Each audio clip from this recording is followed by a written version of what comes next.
ನನಗೊಂದು ಆಪರ್ಚುನಿಟಿ ಇದ್ರಲ್ಲಿ ಕೊಟ್ಟಿರೋದಕ್ಕೆ ನಾನು ಯಾವತ್ತೂ ಹೆಮ್ಮೆ ಆಗುತ್ತೆ. ಎಲ್ಲರಿಗೂ wish all the very best ಅಂತ ಹೇಳ್ತಾ, ಒಂದೇ ಒಂದು ಮಿಲಿಮೀಟರ್ ಅಷ್ಟು ಕೂಡ ರಾಷ್ಟ್ರಧ್ವಜ ವ್ಯತ್ಯಾಸ ಆಗದ ರೀತಿಯಲ್ಲಿ ಅದನ್ನು ಯಶಸ್ವಿಯಾಗಿ ಹಾರಿಸೋದ್ರ ಮೂಲಕ ಇವತ್ತು ಗಿನ್ನಿಸ್ ದಾಖಲೆಗೆ ಪಾತ್ರರಾಗಿದ್ದಾರೆ.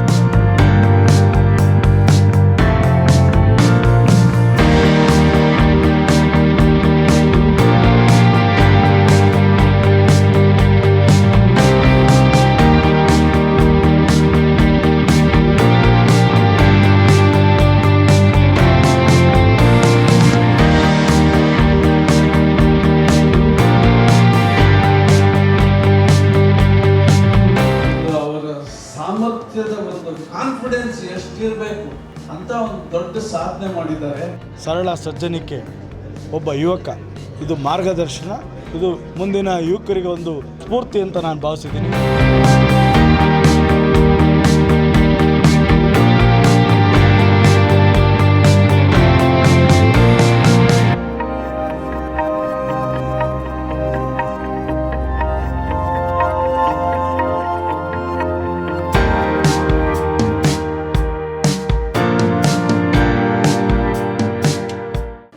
ಸುಮಾರು 176 ಅಡಿಗಳ ಸಮುದ್ರ ದಳದಲ್ಲಿ ಅದನ್ನು ಹಾರಿಸುವಂಥ ಪ್ರಯತ್ನದಲ್ಲಿ ಅವರು ಮತ್ತು ಅವರ ಎಲ್ಲ 176 ಮಂದಿ ಅತ್ಯಂತ ಯಶಸ್ವಿಯಾಗಿದ್ದಾರೆ. ಆದರೆ ನಾವಿಲ್ಲಿ ಭಾಳಷ್ಟು ಜನ ಗಮನಿಸಬೇಕಾಗಿರೋಂಥದ್ದು, ಸಾಮಾನ್ಯವಾಗಿ ರಾಷ್ಟ್ರಧ್ವಜವನ್ನು ಹತ್ತಿ ಬಟ್ಟೆಯಲ್ಲಿ ಅಂದರೆ ಕಾಟನ್ ಬಟ್ಟೆಯಲ್ಲಿ ಮಾಡುವಂಥದ್ದು.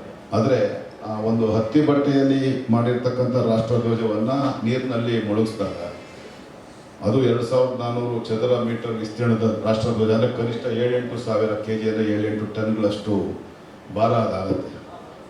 ಅದರಿಂದ ಒಂದು ನೈಲಾನ್ ಬಟ್ಟೆಯಿಂದ ತಯಾರಿಸಿರ್ತಕ್ಕಂಥ 2400 ಚದರ ಮೀಟರ್ಗಳಷ್ಟು ವಿಸ್ತೀರ್ಣದ ರಾಷ್ಟ್ರಧ್ವಜವನ್ನು, ಅದು ಕೂಡ 3 ಟನ್ಗಿಂತಲೂ ಹೆಚ್ಚು ತೂಕ ಇರುವಂಥ ರಾಷ್ಟ್ರಧ್ವಜ ನೀರಿನಲ್ಲಿ ಅದು ಒದ್ದೆ ಆದಂಥ ಸಂದರ್ಭದಲ್ಲಿ ಅಷ್ಟು 3000 kgಗಳಷ್ಟು ಭಾರ ಇರತಕ್ಕಂಥ ಒಂದು ರಾಷ್ಟ್ರಧ್ವಜವನ್ನು ಎಲ್ಲೂ ಕೂಡ ಸಾಸಿವೆ ಕಾಳಿನಷ್ಟು ವ್ಯತ್ಯಾಸ ಆಗದೆ ಎಲ್ಲ 176 ಜನ ಮೊದಲೇ ತೀರ್ಮಾನ ಆದಾಗೆ ಮೊದಲೇ ಅವರು ತಯಾರಿ ನಡೆಸಿದಂತೆ ಒಂದೇ ಒಂದು ಮಿಲಿಮೀಟರ್ ಅಷ್ಟು ಕೂಡ ರಾಷ್ಟ್ರಧ್ವಜ ವ್ಯತ್ಯಾಸ ಆಗದ ರೀತಿಯಲ್ಲಿ ಅದನ್ನು ಯಶಸ್ವಿಯಾಗಿ ಹಾರಿಸೋದ್ರ ಮೂಲಕ ಇವತ್ತು ಗಿನ್ನಿಸ್ ದಾಖಲೆಗೆ ಪಾತ್ರರಾಗಿದ್ದಾರೆ. ಅಂತ ಒಂದು ಮಹಾಸಾಗರದಲ್ಲಿ ಹೇಗಪ್ಪ ಮಾಡಿದ್ರು ಅಂತ ಮೈ ಜುಮ್ ಅನ್ಸುತ್ತೆ. ಆ ಭೇಟಿ ನೋಡಿದಾಗ ಆ ಥರ ಅನಿಸ್ಲಿಲ್ಲ. ರಮೇಶ್ ಅವರು ಮಾತಾಡ್ತಾ ಇದ್ದಾಗ ನನಗೆ ಮೈ ಜುಮ್ ಅಂತ. ಇದು ಅಂತಿಂತ ಗುಂಡಿಗೆ ಅಲ್ಲ, ಮನಸ್ಥೈರ್ಯ, ಒಂದು ಅವರ ಸಾಮರ್ಥ್ಯದ ಒಂದು ಕಾನ್ಫಿಡೆನ್ಸ್ ಎಷ್ಟಿರಬೇಕು ಅಂತ ಒಂದು ದೊಡ್ಡ ಸಾಧನೆ ಮಾಡಿದ್ದಾರೆ. ಕರ್ನಾಟಕದಿಂದ, ಅದರಲ್ಲೂ ನಮ್ಮ ಪದ್ಮನಾಭನಗರ ಕ್ಷೇತ್ರದ ಪ್ರತಿನಿಧಿಯ ಸುಪುತ್ರ, ಸನ್ಮಾನ್ಯ ಆರ್ ಅಶೋಕ್ ಅವರ ಸುಪುತ್ರ ಗಿನ್ನಿಸ್ ದಾಖಲೆ ಮಾಡಿದಂಥ ಸಂದರ್ಭದಲ್ಲಿ ನಮ್ಮ ಪದ್ಮನಾಭನಗರದ ಎಲ್ಲ ಸಮಾಜಮುಖಿ ಮುಖಂಡರು,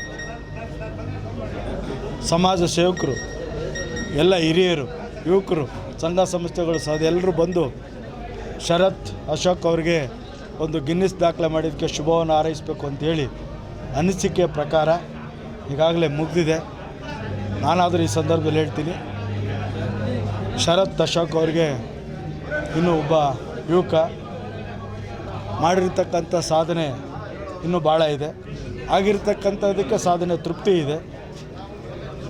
ನಾವು ಒಟ್ಟಾರೆ ನಾವೆಲ್ಲ ಸೇರಿ, ನಮ್ಮೆಲ್ಲ ಮಾಜಿ ಮಹಾನಗರ ಪಾಲಿಕೆ ಸದಸ್ಯರುಗಳಾದಂಥ NR ರಮೇಶ್ ಇರ್ಬೋದು, ವೆಂಕಟಸ್ವಾಮಿ ನಾಯ್ಡು ಅವ್ರು ಇರ್ಬೋದು, ಆಂಜನಪ್ಪನವ್ರು ಇರ್ಬೋದು, ಕದ್ರನಹಳ್ಳಿ ವೆಂಕಟೇಶ್ ಇರ್ಬೋದು, ಗೋವಿಂದರಾಜ್ ಇರ್ಬೋದು, ನಾವೆಲ್ಲ ಸೇರಿ ನಮ್ಮ ವೆಂಕಟೇಶು, ಹನುಮಂತರಾಯಪ್ಪ, KC ನಾವೆಲ್ಲ ಸುಮ್ಮನೆ ಕೂತ್ಕೊಂಡೊಂದು ಯೋಚನೆ ಮಾಡಿ ಒಂದು ಕಾಫಿ ಕರಿಬೇಕು, ಒಂದು ಅಭಿನಂದನೆ ಹೇಳಬೇಕು ಅಂತಾದಾಗ ಇವತ್ತೆಲ್ಲರೂ ಬಂದು ಅನೇಕ 100 ಜನ ಹಿರಿಯರು ಬಂದು, ತಾಯಂದಿರು ಬಂದು, ಎಲ್ಲ ದೇವಾಲಯದ ಸಂಸ್ಥಾಪಕರು ಬಂದು ಶುಭವನ್ನು ಹಾರೈಸಿರೋದು ನೋಡಿದ್ರೆ ಇದೊಂದು ಒಳ್ಳೆಯ ಕನ್ನಡಿಗರಿಗೆ ಒಂದು ಹೆಮ್ಮೆಯ, ಒಬ್ಬ ಕನ್ನಡಿಗನಿಗೆ ಕೊಡ್ತಕ್ಕಂಥ ಗೌರವ ಅಂತ ನಾನು ಈ ಸಂದರ್ಭದಲ್ಲಿ ಭಾವಿಸಿದ್ದೀನಿ.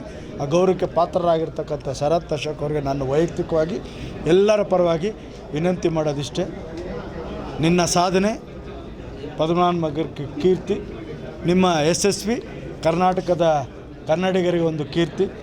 ನಿಮ್ಮ ಭಾರತದ ಒಬ್ಬ ಹೆಮ್ಮೆಯ ಪುತ್ರ ಅಂತಲೇ ಹೇಳಬೇಕಾಗ್ತದೆ. ಮುಂದಿನ ದಿನದಲ್ಲಿ ಈಗಾಗಲೇ ಸರ್ ಎಂ ವಿಶ್ವೇಶ್ವರಯ್ಯನವರ ಸುಪುತ್ರ ಹೇಳಿದ್ರು, ಅವ್ರ ಮೊಮ್ಮಗ, ಇಂಥ ಒಂದು ಸುದಿನ ನಮ್ಗೆ ಬರುತ್ತೆ ಅಂತ ನಾನು ಕನಸಲ್ಲೂ ಕಂಡಿರಲಿಲ್ಲ ಅಂತ.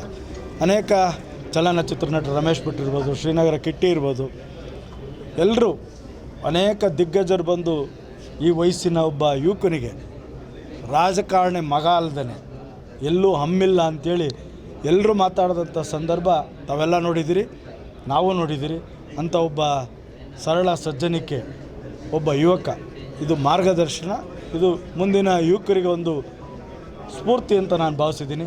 ಅಂಥ ಒಂದು ಸುಸಂದರ್ಭದಲ್ಲಿ ಅವರಿಗೆ ನಾವೆಲ್ಲ ಸೇರಿ ಒಂದು ಗೌರವವನ್ನು ಎತ್ತಿಡಿಯುವಂಥ ಕೆಲಸ ಮಾಡಿರ್ತಕ್ಕಂಥ ಸಂದರ್ಭದಲ್ಲಿ ಈ ಒಂದು ಕಾರ್ಯಕ್ರಮ ಸಣ್ಣದಾಗಿ ಆಯೋಜನೆ ಆಗಿರ್ತಕ್ಕಂಥದ್ದು.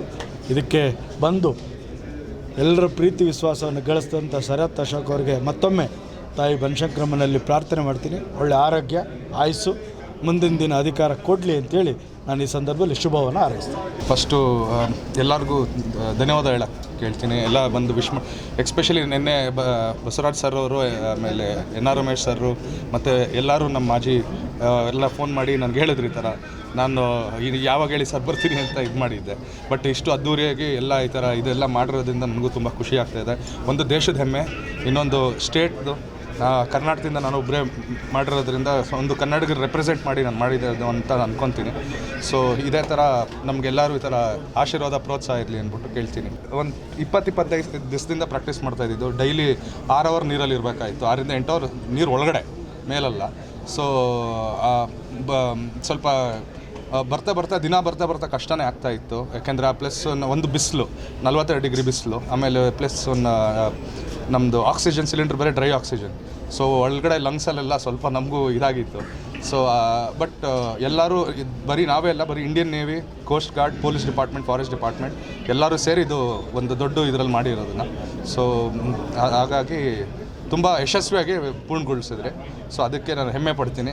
Thank you sir. ಸುರಕ್ಷತೆಗೆಲ್ಲ ಏನೆಲ್ಲ ಕ್ರಮಗಳು ತಗೊಂಡಿದ್ದೀವಿ ಸರ್? ಸುರಕ್ಷತೆಗೆ ನಮ್ಮದೇ ಆದ ಡೈವಿಂಗ್ ಬೋಟ್ಸ್ ಇತ್ತು, ಡೈವಿಂಗ್ ಸಿಲಿಂಡರ್ಸ್, ಬೇರೆ ಸಿಲಿಂಡರ್ಸ್ ಇದ್ವು. ಆಮೇಲೆ ಡೈವಿಂಗ್ ರೆಸ್ಕ್ಯೂ ಟೀಮ್ ಅಂತಲೇ ಸಪ್ರೇಟಾಗಿ ಇಟ್ಟಿದ್ರಿ. ಸೊ ಯಾರಿಗಾದ್ರೂ ಏನಾದರೂ ಮೂರ್ಛೆ ಬಂದರೆ ಬಿಸಿಲಿಗೆ ಅಥವಾ ಏನಾದರೂ ಆದರೆ, ಯಾಕೆಂದರೆ ಡೈಲಿ 6 ಅವರ್ ನೀರಲ್ಲಿರಬೇಕು. ಸೊ ಅದರಿಂದ ಸೆಕ್ಯೂರಿಟಿ ಮತ್ತು ಕೋಸ್ಟ್ ಗಾರ್ಡ್ ಟೀಮಿಂದ ಅವರಿಂದ ನಮಗೆ ಸಪೋರ್ಟ್ ಸಿಕ್ಕಿದ್ರಿಂದ ಸದ್ಯ ದೇವ್ರ ದಯೆಯಿಂದ ಯಾರಿಗೂ ಏನೂ ಆಗದಿರ ಸುರಕ್ಷತೆಯಾಗಿ 176 ಡ್ರೈವರ್ಗಳನ್ನು ಸಾಧನೆ ಮಾಡಿ ಆಚೆ ಬಂದರು. ನಮ್ಮ ತಂಡಕ್ಕೆ ಯಾವತ್ತೂ ನಾನು ಚಿರಋಣಿ ಆಗಿರ್ತೀನಿ. ಬಟ್ ಒಂದು ಥ್ಯಾಂಕ್ಸ್ ಅಂತ ಹೇಳಬೇಕು, ನನ್ನ ಸಪೋರ್ಟ್ ಮಾಡಿ ಇಷ್ಟು ವರ್ಷ ನಾನು ಇದು ಮಾಡಿರೋ ಇದಕ್ಕೆಲ್ಲ ನನಗೊಂದು ಆಪರ್ಚುನಿಟಿ ಇದ್ರಲ್ಲಿ ಕೊಟ್ಟಿರೋದಕ್ಕೆ ನಾನು ಯಾವತ್ತೂ ಹೆಮ್ಮೆ ಆಗುತ್ತೆ. ಸೊ ಹಾಗಾಗಿ ಅವ್ರಿಗೂ ಎಲ್ಲರಿಗೂ wish all the very best ಅಂತ ಹೇಳ್ತಾ ಮುಂದಿನ ದಿನಗಳಲ್ಲಿ ಇನ್ನೂ ಯಾವುದಾದ್ರೂ ಬೇರೆ ಮಾಡೋಣ ಅಂತ ಇದು ಮಾಡ್ತೀನಿ. Thank you.